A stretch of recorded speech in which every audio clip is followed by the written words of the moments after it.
The NFL has fully embraced gambling. We all know that. And the league has earned an obscene amount of money because of that. But it comes with a downside because players, coaches, and owners can influence outcomes, and that leaves the NFL very vulnerable to games being fixed.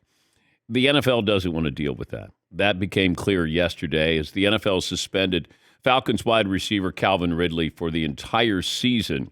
He was found to have bet $1,500 on games this past season.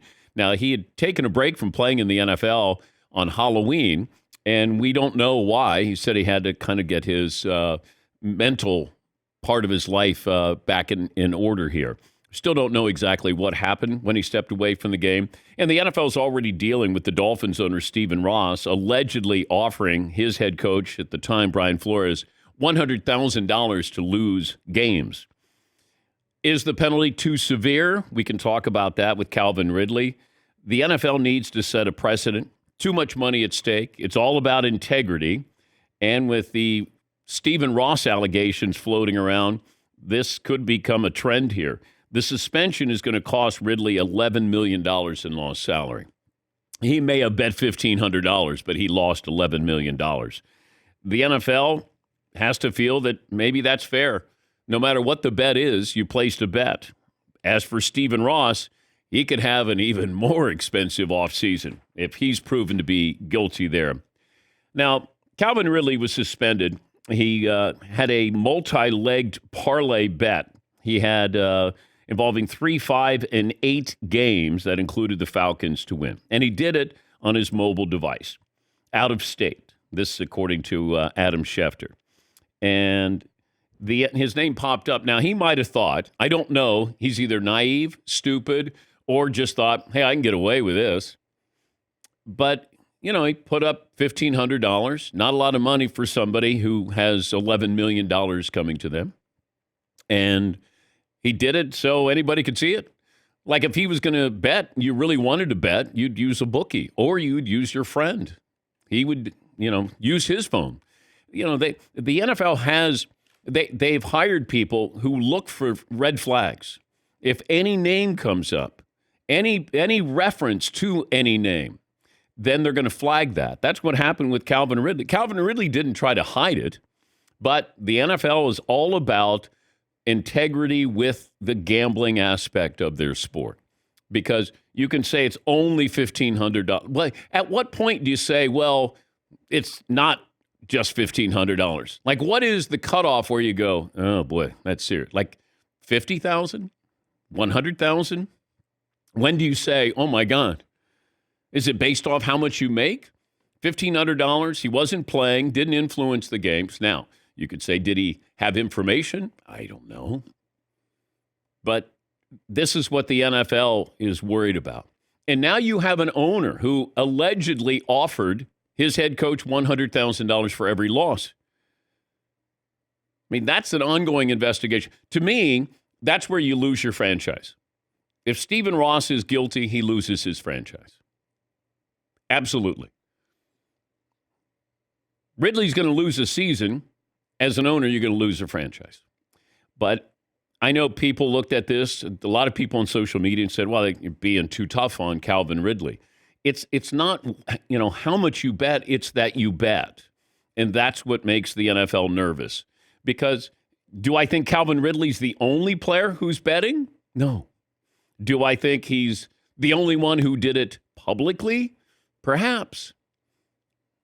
But you can't sit here and go, oh, he wasn't playing, it's only $1,500. That's not how the NFL approaches this. And Calvin Ridley, from what I was just told by a source, he can't appeal this. He has 3 days to appeal this. And I don't know if the Players Association has heard from Calvin Ridley, but he does have the opportunity to appeal this. Yes, Eden. It's funny, like what you just mentioned, that Calvin Ridley is the only one who actually gambled the right way and is the one getting in trouble for it. Yeah. Like his mistake was doing it above board, yeah. Like using the only approved app in Florida for sports gambling and all of that. Yes. and he bet on his team to win. This goes back to when Pete Rose came on my radio show many years ago and said, hey, every time I bet on the Reds to win. Well, there were games when Pete didn't bet on the Reds to win. Well, that to me is just as big of an indicator here of something's up. Because Pete didn't bet on the Reds to win every night. But when he did bet on the Reds, according to Pete, it was to win. But the games that he didn't, there were certain pitchers, from what I'm told, he didn't trust. So, hey, I'm not going to bet on us to lose. I'm just not going to bet on us to win, which is sort of the same thing here. Yeah, Paulie. I think Calvin Ridley's most questionable judgment is betting on the Falcons to win every week. What's he thinking? Well, Pete was betting on the Reds to win, too. Fair point. Yeah. But, we'll talk more about this, but trying to this came out of nowhere.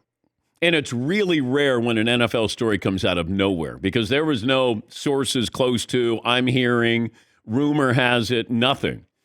Calvin Ridley took a break from the NFL on Halloween, and we still don't know if it had anything to do with this, but while he was out, he decided that he was going to bet on games. He said he couldn't even watch the games. He was going to bet on games. And it's going to cost him $11 million. Do we have a poll question related to this, Seton? We sure do, Dan. This was submitted by none other than Todd Fritz. Okay. Calvin Ridley's punishment was too harsh, too lenient, fair. I'm going to say it's fair because of, I guess I have to look at this from the NFL's angle. And if I'm a gambler, and the integrity here, I want to know that they're really cracking down on this, that they really care about this. Whether they can police this completely, I doubt that. But I think this is all about the perception. This is the optics of, hey, we're taking this seriously. Yes, Eden. That to me is kind of completely backfired then. Because say they don't punish Calvin Ridley too harshly. Say they say to him, hey, you're not allowed to do this. You're fined $10,000, and then that's it. We'll move on. Is anybody today talking about how most NFL players, if they do gamble, just do it through their friends so they don't get caught? If Calvin Ridley gets fined $10,000 and it's like, hey, don't do that anymore. Oh, okay. We're not talking about the NFL and gambling at all. There is no issue with players gambling. Yeah, but I don't think you could. What if they were too lenient here? What would the reaction be? Now, you're saying because it's too harsh, we're reacting in a different way. But if it was too lenient, where we'd go, you know what, give him 2 games, fine him $10,000, and, he can never be on a sports gambling app again. I think that we would look at it and say, well, yeah, he wasn't playing, and it was only $1,500, which really isn't that much money for him, and it was a one-time thing. Okay. Yeah, I don't think they can do that. And the fact that you have an owner here who right now is involved in an investigation. Did he bribe his coach to lose games?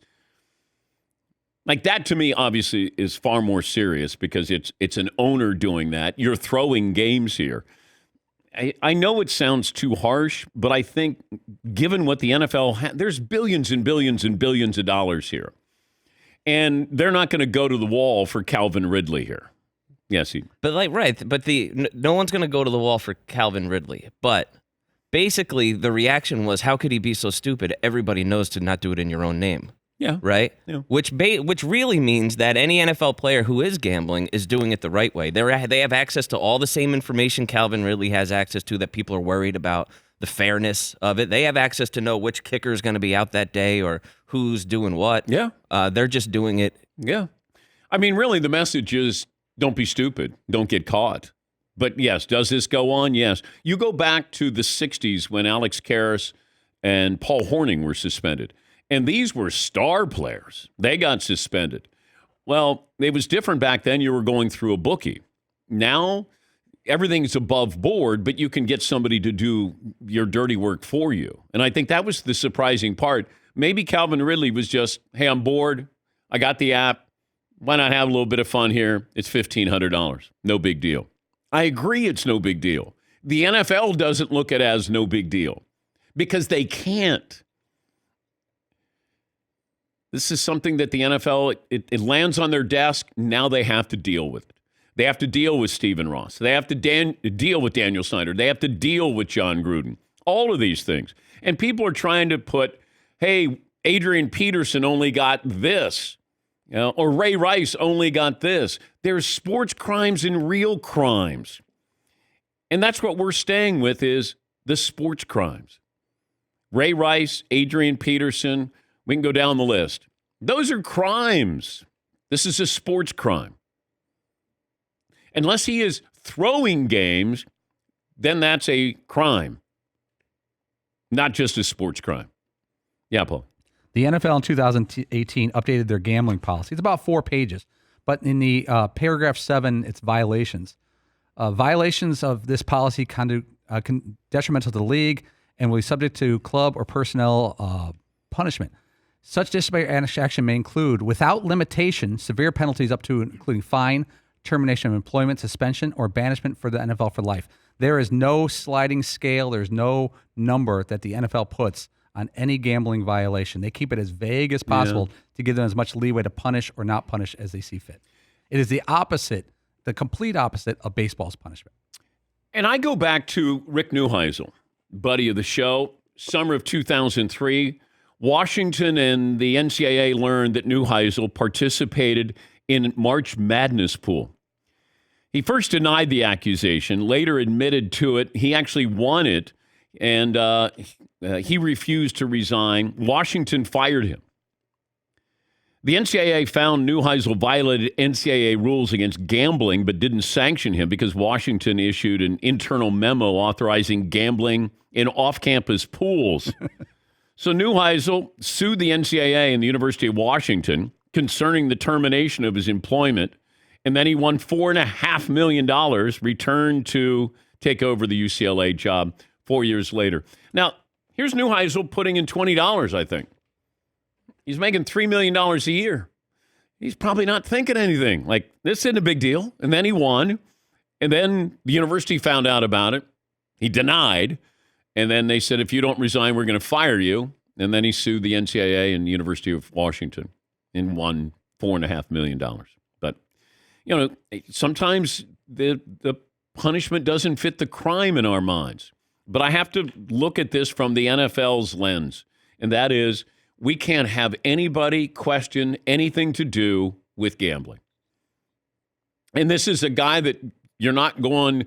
Now, you could say, well, what if this was a marquee quarterback? Yeah. Would the NFL suspend a market like Patrick Mahomes or Justin Herbert, Lamar Jackson? I don't know. I just know that Calvin Ridley did this and he got suspended for a year. Does it feel like it's heavy-handed? It does. But at what point do you say, well, he bet $50,000 or $100,000? Then you go, oh, okay. So it's only $1,500. To the NFL, it's not the only. It's that he did it. Yeah, Paul. In MLB, they ban you for life. In the NBA, they ask you to play baseball for a year. Wow. That's where'd that come from? I just seen if you got it. Oh, no, I got it. You're talking about your guy in Chicago. Walter Payton? Well, yeah, right.